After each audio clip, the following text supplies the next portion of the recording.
A record number of deaths from overdoses, the pandemic highlighting substance use issues. We speak with a recovery program that opened its doors early to help. The owner of 2 houses in Windsor's East End facing multiple bylaw offenses for the state of his yards. Neighbors have long complained they need to be cleaned up. A live look outside here in Windsor as we see a ship make its way underneath the Ambassador Bridge. The sun out now, a wet weekend, and it's going to be a cold one overnight in Windsor-Essex and Chatham-Kent. A frost warning. A full breakdown in the forecast this evening. I'm Chris Hensing. Thanks for joining us. More and more places to get your shot in Windsor-Essex. The health unit also widening that age bracket, but there's some confusion around who should be booking appointments, and officials are concerned that it may affect more vulnerable populations trying to get their first dose. With more, I'm joined live by CBC's Sanjay Maru. Sanjay, what's the health unit saying today? Well, Chris, today the health unit announced that people 40 and older have more places to get a COVID vaccine. Previously, that age group could only get their vaccine through the pharmacy rollout if they lived in a hotspot postal code or if they had a qualifying health condition or occupation. But now, anyone in that age group can book an appointment locally at 6 mass vaccination clinics. But here's where things get confusing. Just this weekend, if you logged onto the province's website, you'd find this. Windsor on the list of 5 cities where the Moderna vaccine is being offered to people 18 plus. You'll notice there's no specification around hotspot postal code regions. Now that's different from the health unit's eligibility for people 18 and up, which does require them to live or work in a hotspot postal code. But the health unit says it all comes down to vaccine supply at these pharmacies. They say it's extremely low, and if you don't live in a hotspot postal code, you should not expect to land an appointment. Right now, our pharmacy pilot with Moderna are with pharmacies that are in the hotspots in 14 pharmacies across the 7 hotspot areas, and they have very limited vaccine. They're only getting about 100 doses per week, and so we are asking that it's for people that live in those hotspots. Sanjay, seemingly a bit of mixed messaging here, but how are pharmacists reacting to all this? Well, Chris, I spoke with the manager of NovaCare Pharmacy. It appears on both the province's list of pharmacies offering the vaccine to anyone 18 plus and the health unit's list of pharmacies offering the vaccine to those living in postal code hotspots. Now, NovaCare says, like the health unit, its intention is to offer the vaccine to people in those postal code hotspots first, but the province has asked them not to exclude others since the doses only last so long. In fact, he says there's 250 people on their wait list for a vaccine, but only 20 actually live in a hotspot postal code because calls from people in those areas just are not coming in. We received 100 doses the other day of Moderna, and right now our list sits at 250. So we will quite easily fly through that. But there is a supply issue, there's no doubt. I know it's a pilot, but to receive 100 doses when there's going to be incredible demand, I think it sets up a lot of redundant work as people call around to multiple pharmacies and get on multiple lists. And just to give you a sense of how the province's vaccination rollout may not necessarily be in line with what's happening here in Windsor-Essex, the province is waiting until Thursday to allow people 40 and up to book a vaccination through a mass vaccination clinic. As we mentioned off the top, that's starting tomorrow here in Windsor-Essex. Meanwhile, the province intends to offer vaccination bookings to the remaining priority group of essential workers starting tomorrow. However, the health unit says that date of tomorrow is not a guarantee. Chris. Something to keep an eye out for. Thanks for this, Sanjay. Ontario is now looking at mixing vaccines to make sure that people get their second shot. We don't have a supply date for more AstraZeneca, so it's very likely that we will need to mix different products together. And so I expect that should come very soon because there are some people who are coming up in terms of times for their second shots. Now, the province expects millions of doses of the Pfizer and Moderna vaccines to arrive throughout May and June, but there's no clear date on when more shots of the AstraZeneca vaccine will arrive. Elliott says Ontario's scientific advisors are watching results from the United Kingdom, where health authorities have been mixing vaccines for months. The province is also awaiting revised guidance from the National Advisory Committee on Immunization, which is expected to take a position on mixing doses in the coming weeks. The province is sending rapid screening tests to chambers of commerce to help small and medium-sized businesses screen employees for COVID-19. The program will test for asymptomatic cases in the workplace that might otherwise be missed. More than 760,000 rapid test kits have already shipped to 28 chambers. That includes Windsor's, Leamington, and Amherstburg. New data from the health unit this morning. 2020 had a record high number of overdoses in Windsor-Essex, and there's a fear that this year it might get worse. CBC's Katerina Georgieva joins us live now. Kat, this health unit this morning, they're painting a pretty grim picture.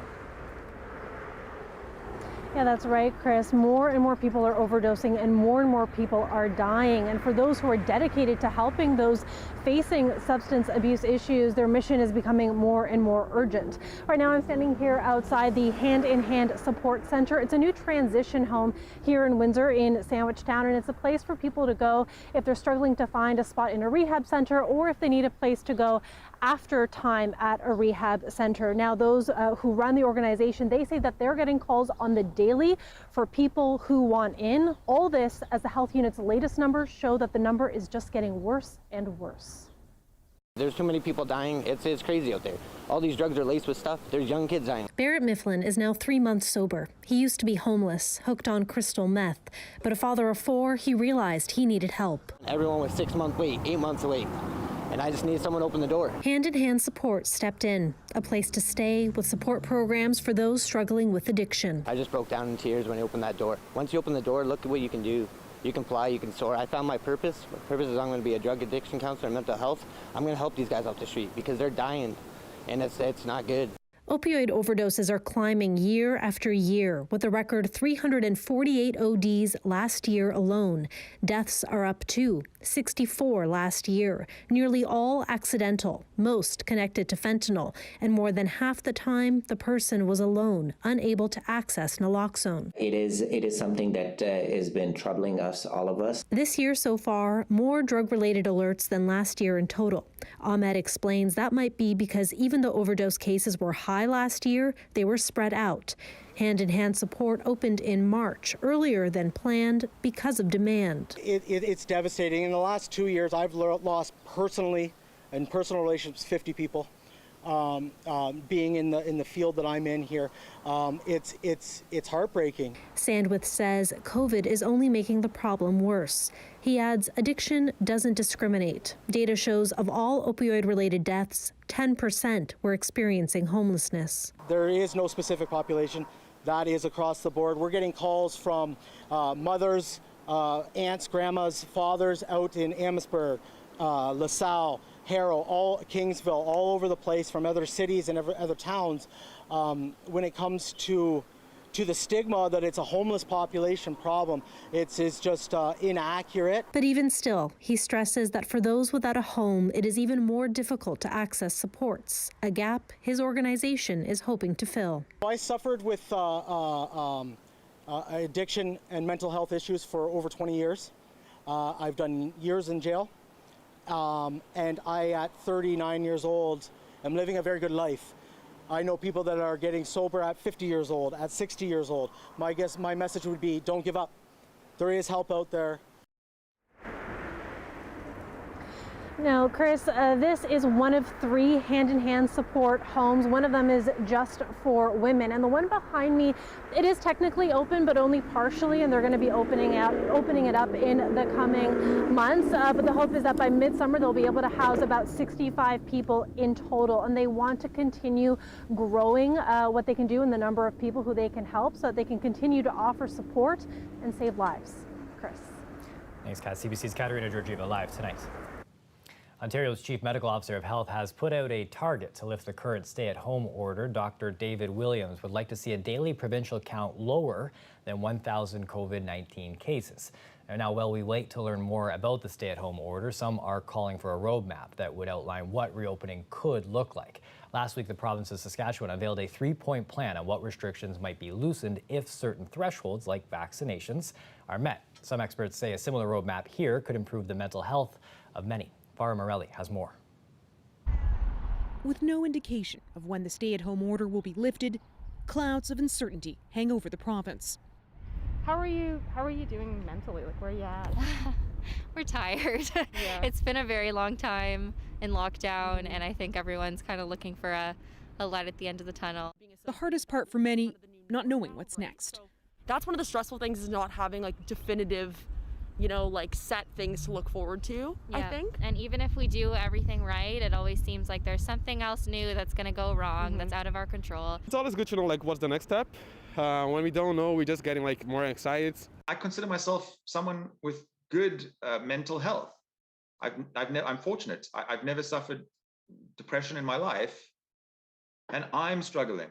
That uncertainty is now taking a toll on some people's mental health. But it would certainly help my mental frame of mind to hear that once we meet certain targets, vaccine or hospital or otherwise, we're going to open up. And we trust that Saskatchewan people will strive to meet these metrics. Last week, Saskatchewan unveiled a 3-point reopening plan, provided certain targets, like vaccination rates, are met. It gives predictability, and that is so critical for everyone's health. Some say it's time Ontario follows suit, even with a tentative plan. The roadmap isn't just because it keeps people accountable and gives us something to work towards. It's giving a sense of control over the environment. I think many people are feeling so frustrated, so fatigued, so fed up, because there doesn't seem to be any endpoint to this. The tricky part, determining the metrics for that roadmap. You've got to take into account the degree of protection in the community, mostly via vaccination. But of course, you can't ignore the healthcare system and healthcare system capacity, and you can't ignore rates of transmission in the community. But it's not an exact science. Right now, what we need is still to realize the nuance of this and dig deep and find some patience, right? It's going to happen. But if we rush to it, we're going to screw ourselves. That patience will be key to weather the uncertainty of the coming weeks. Farah Morali, CBC News, Toronto. The idea of vaccination passports gaining traction around the world. Several countries have indicated they'll be necessary in order to lift health restrictions for travelers, such as quarantines. The Canadian government, they've suggested it's already working on a vaccine passport for international travel. One doctor says there's a big logistical challenge, but would help keep people safe in a variety of industries. Some form of proof of vaccination is likely going to be required, and of course, we already do that. To enroll your child in school, you need to prove vaccination status. In order to travel to certain countries, you need to prove vaccination status. So something is going to be necessary for this, and it's probably going to be most useful for businesses that want to reopen, especially restaurants and bars. Now, at the provincial level, Quebec's economic minister says the province's new electronic proof of vaccination could be used as a form of vaccine passport, and that businesses in Quebec should be able to use them to make their workplaces safer for both staff and clients. People who live near two homes in Windsor's East End are fed up with the conditions of the yards. The city now taking the homeowner to court. CBC's Dale Molnar reports. Last week, I had this trailer empty, and the city came here and started saying, that has to go, this has to go, that has to go. Brandon Cassidy points to piles of furniture and other debris in the front yard of his home on Chandler Road. He runs a home renovation business there and owns this house on Meldrum as well. Neighbors are upset. How does he get away with this stuff?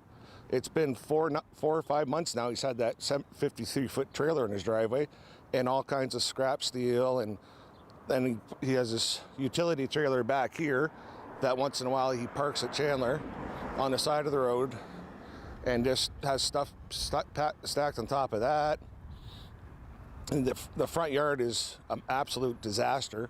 The tension has reached a point where Cassidy and the neighbors say they've had run-ins with each other over the issue. Cassidy faces zoning act violations as well as bylaw enforcement charges on both properties. We understand the frustration that the neighbors have with these particular properties, and we're trying to do our best to make sure that they are brought into compliance at some point. But Cassidy says he's trying to get the zoning on Chandler changed. I'm running a business out of there, and I have plans to, I have blueprints drawn up. I called Robert Vanny to the planning department to change the zoning. I mean, that's a commercial area. Vanny says Cassidy has never submitted any formal applications. The city has taken Cassidy to court. The first appearance was today. The pandemic has led to delays in court proceedings. Vanny says it could take 6 to 8 months to get a resolution in this case. Dale Molnar, CBC News, Windsor. You might have spotted a cloud of black smoke coming across the river from Detroit today. Media in Detroit say it was a 2-alarm junkyard and metal processing facility fire that broke out, and this happened around 2 in the afternoon. That thick, billowing black smoke, it could be seen wafting over to the Windsor side. Officials not sure how the fire started, but say no injuries were reported. A live look at the city's downtown core here as we enjoy a little bit of a warm-up, but the cooling off is coming. Ian Black with the forecast after the break.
Ottawa is proposing new reforms to the justice system and pledging tens of millions of dollars to address the overrepresentation of Black, Indigenous, and other communities of color in Canada's prisons. As Olivia Stefanovich reports, advocates welcome the change but say a solution will take more than just federal funding. Over the years, the federal government has tried to address the overrepresentation of Black, Indigenous, and other people of color in the criminal justice system, but hasn't been successful.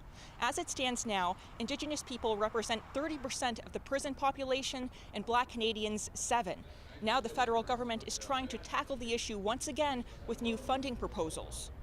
Well, the goal is to continue to address the the shameful overrepresentation of Black and Indigenous peoples in our justice system, and to address the root causes of systemic racism that prevent us from treating Canadians equally. The government is proposing over $200 million in its budget to divert Black, Indigenous, and other youth of color from the courts. It's also promising more than $70 million for Indigenous people specifically to help them access the justice system and to create a national Indigenous justice strategy. What the federal government has done now, I think, is very important because they've stepped in and they've seen the opportunity to try to meaningfully address a lot of these problems.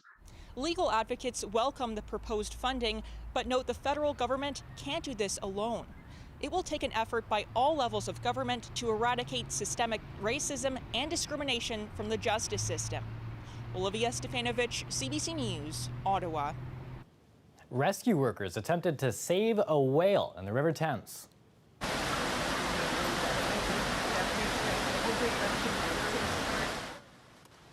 The whale became stranded in a lock in the river. Police, fire, a marine crew working for about 4 hours to free up the animal. A small crowd gathered to watch the efforts before the animal was eventually transferred to a safer location. It will now be assessed by a vet to ensure it's healthy enough to be released.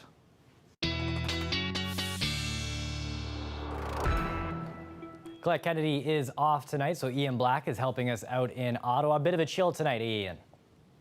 Well, Chris, I don't know how to put this to you. I hope you haven't planted your tomatoes yet, or your basil wouldn't be happy either, because this is a very cold night. A frost advisory is in effect. That means business. So if you have any tender vegetation, you've either got to cover them up, or if you can, bring them inside and protect them. There's going to be some patchy frost around, not just tonight, but for tomorrow night as well. So watch out for that. Still chilly tomorrow, but boy, we're going to see a nice warm up coming our way. You'll begin to notice it by Wednesday, Thursday, and beyond too. I mean, it's been a pretty nice start to spring, but the temperatures have been sputtering, haven't they?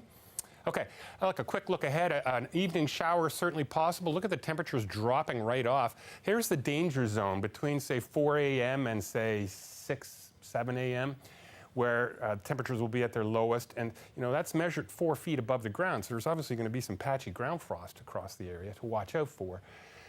All right, well, if you look at the satellite shot here, you can sort of see a large-scale circulation here around low pressure. And typically, you're just pulling in this cool air, so you're not going to see those temperatures climb very quickly. What you need to have happen is for all of this to just get out of the way and have that high set up here, which it will eventually, and that's going to begin the process of amping up those temperatures. Okay, slight chance of an evening shower here. We're missing most of that, which is good news. Tomorrow may start with some sunshine, but look, the clouds percolate, and in the afternoon, certainly a few showers passing by, or at least in the area to watch out for. Windy, too. They die down at night, and then they pick up. That's sustained winds tomorrow, up in the 20s, gusts that easily could be closer to 40 tomorrow. So it's not just cold and occasionally damp tomorrow afternoon. It is windy, too. It's a nasty combination, isn't it? Down to 1 with patchy frost. The high tomorrow, 13. We should be closer to 20 degrees. We're going to get there. It's just going to take a few days. Still chilly with the risk of frost early Wednesday, but look, a nice bounce back with those temperatures. Lots of sunshine. Look at that. Amping right up into the low 20s. The weekend looks ideal, and if that doesn't cheer you up, maybe this will. Rick is a well-known face in the Windsor newsroom. That is at Point Peely. Beautiful looking photo. That's your weather. Momentum really building at the end of the week there. Thanks for that, Ian. For those who miss going to the zoo, well, the animals, turns out they miss us too. More when we return.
If you've been missing the chance to visit the zoo, some of the animals have been missing you too. Lockdowns and closures have meant changes to everyone's daily routine, and staff at a Winnipeg zoo say it's clear to see which animals have been missing their humans the most. We've had 2 shutdowns. Luckily, neither of them were terribly long. We tried to look at the positive side of things, and one of those was being able to spend a lot more time with our animals and give them more of what we call animal enrichment. Hi, guys. The animals impacted particularly by the shutdown were the wolves, the seals, and the polar bears. The wolves, they were extremely happy to see guests coming back into the zoo, to the point of coming right up to the fence line of their habitat and wanting to interact with guests. Then secondly, the seals, which have the advantage of the windows, so they see people on a daily basis, and they were also very excited to see guests of all different ages and sizes. The polar bear that's alone at the moment, that's a decision that's made for her animal welfare. She doesn't like to be in a group, so she would get on a daily basis, let's say 3 or 4 interactions with her animal care professional. We definitely saw some sort of behavioural shift when guests were allowed back into the zoo. It's not just during a shutdown that we do enrichment, we do it on a daily basis. So this varies. It can go from puzzle feeders to big plastic balls that they knock around. It's also very important to remember that we're trying to get them to exhibit their natural behaviours. They are positively reinforced with a food item, and that gives us the ability to also do a complete health check on the animal. So we can check their eyes, their teeth, their fins, their skin. Prevents us from having to anaesthetize them, which puts them under a lot of stress. One of the reactions to the training is that it's highly enriching for the animal. So behaviorally, they will get a really good positive reaction from it, and it just allows the animal to understand that it's in an environment where it's going to be looked after. For animals and people alike, I think it was a huge opportunity for us to learn a lot more about them, as well as enrich their lives and see how we could make it even better for them, whether it's a lockdown or not. Interesting to hear the woes, the wows, the laughter there, and the joy. That's it for us here at CBC Windsor. But before we go, we just want to clarify something we told you earlier in the show. We talked about the health unit allowing anyone 40 and up to book an appointment at a mass vaccination clinic. We mentioned that starts tomorrow, but that actually started this morning. That's it for CBC Windsor. Thanks for watching. You can find more information cbc.ca/Windsor. Have a good night.